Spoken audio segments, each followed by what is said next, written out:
Ugh. I'm Emma. Hello, my name is Carlos. Hey guys, my name's Savannah. I'm Daryl. Hi guys, my name's Roxanne. My name is Dylan. Hi, my name is Kayla. Hi, my name's Brooke, and my toxic trait is how I refuse to acknowledge all of my toxic traits. My toxic trait is I cannot live without an energy drink. Like if I don't, I'll absolutely die. Like caffeine is my life. My toxic trait is that I call instead of text. Ring ring. My toxic trait, I think, is probably talking a lot. I talk like a lot. My toxic trait is thinking I can pronounce unapologetically. Unapologetically. My toxic trait is I have explosive diarrhea. My toxic trait is I gaslight people. My toxic trait is I pull up if they don't answer my calls. My toxic trait is just spewing random sound effects. And my toxic trait is I eat a lot. So whether that comes to, even after that, like I just eat canes, like 30 minutes later, I'm still hungry. Like right now, like I'm just hungry right now. Yeah, so I'm just always hungry every single time. Like he never brings any food to small groups. Oh,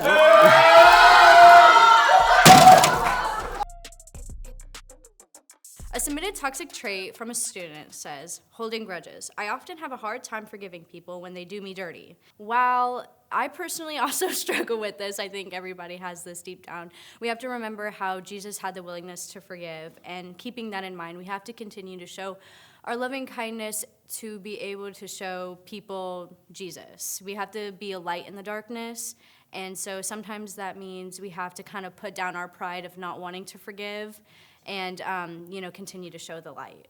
The student wrote, gossiping with friends, it's so easy to talk about other people with my friends.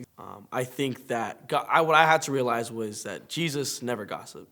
Jesus would actually talk good about people when they didn't deserve it, And so why talk down about someone when you can bring them up, right? It's like you're basically breaking down the kingdom. You're tearing it down. When we're supposed to be growing it, we're breaking it down. It's not right, I think I came to a realization of prayer is powerful, and I would just pray for them rather than talk about them like that. A student submitted that their toxic trait is not letting go. I get fixated on the past that's so hard for me to imagine what my future will look like. Why did me and my boyfriend break up? Why did my parents get divorced? None of it makes sense. I would say God really knows what things happen in the right time. He usually puts things through certain situations that we may maybe not expect, but just know that you trust the process and know that God is with you no matter what, and to know that He put you in these situations for a reason so that you can continue to grow and live out your life for Christ. This person says, talking down on myself. People see me working out all the time, making myself look good every day. They probably think I'm confident in feeling myself, but in reality, I look in my mirror every day and I hate myself. One thing I do struggle on sometimes, where I'm like too hard on myself sometimes, so whether I'm doing something, I'm thinking, oh yeah, I didn't do a good job enough. But at the end of the day, we're all God's creation, and God made God in His eyes, we're perfect in His eyes. I'll encourage you just to not be so hard on yourself, because the world is gonna be hard, and it's already hard enough. So by you adding on to that, it's gonna make the world even 10 times harder. One of the students submitted that they deal with people pleasing, and it said, I'm always putting others before myself, even when people don't treat me like I deserve. I still let them because I want their approval. And honestly, the only approval you need is God's. You don't need to put other people before God, because in the end of the day, God sees everything that goes before us in our life. And at times it does get hard and you want to let people decide and dictate your life, but only God does that for you. So I think if you focus on putting God first in those kinds of situations, you'll end up more happy and more content with yourself. This person submitted their toxic trait is not forgiving myself for failures. It's easy for me to give grace to others, but it's so hard for me to let go of my own mistakes and mess-ups.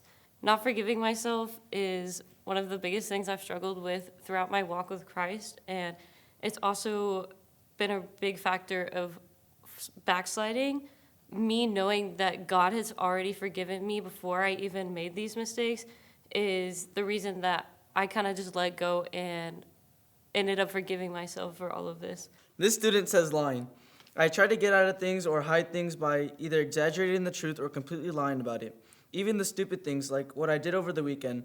I make the story bigger than what it is so I don't seem lame. Okay, first of all, we're not lame, we're a creation of God. But when it comes to lying, we shouldn't give a false testimony of ourselves. Not only that, when it comes to lying, we dig ourselves a bigger hole, and it could lead to a lot of, issues within your family, friends, and I think that we were not made to lie, but we were made to really speak out the truth. This person said, falling into the same sin cycles, I don't understand why I always make the same bad decisions over and over. It never leaves me feeling anything but ashamed, but I keep going back to it.